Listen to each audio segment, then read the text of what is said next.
Good evening, my name is Phil Mahoney. Our project focuses on XYZ Title Company. They are a local public tag agent. Due to legal issues and a restraining order currently against me, I cannot photograph the business, but I do have this amazing lifelike 3D image behind me. Their job is to process all the paperwork for local car dealerships. For every new and used car sold at these dealerships, the company earns a convenience fee. So the state of the economy greatly affects their sales.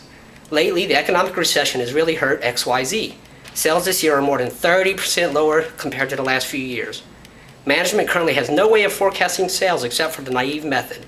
Our goal was to develop a more accurate forecasting model that XYZ could use to predict future sales.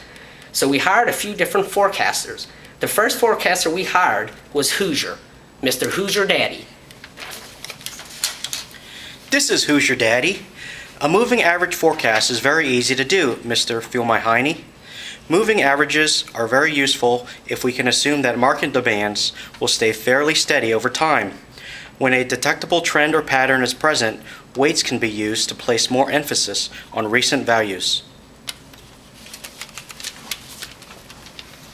Good morning, Mr. Phil. I'm Mr. Smiley. I use a method called piecewise to determine the forecast. I tried the method because you can remove a piece of the line that is not part of the linear model, and then join the pieces together. You can also remove a zero data point, which might skew your predictions, which are caused by conditions that are beyond our control. Although our model did not require to remove a line and then join two lines together, we did have to remove a zero data point. The zero data point was during Hurricane Katrina. By removing that point, I was able to tighten up the variance, which resulted in a tightened linear model. Piecewise is an interesting model which gave good results. However, although the variance was tightened up by the removal of the zero data point, checking the sensitivity report on the variance shows that there is a lot of room for error. A good model to use, yes, but I am sure that I would have to use others to support my final answer. Hey y'all, I'm Bambi. I like the exponential smoothing method the best because it's really easy to use.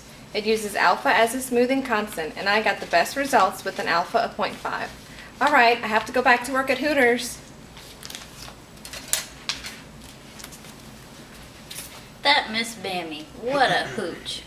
Hi, my name is Susie Floozy, and I did the least squares method, which is the best. Least squares develops a linear trend for future forecasting that minimizes the sum of square deviations. It's the most commonly used method, especially for problems with linear relationships. Seasonality really helps to make it more accurate, too. I love you, Mr. Feel Mahoney. Hey Phil, my name's Bonesaw.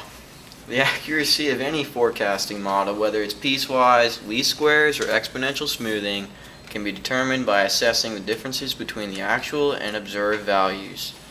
I chose the MAPE, mean absolute percent error, because the values of the forecast would yield unfriendly numbers if entered into another forecasting error measure.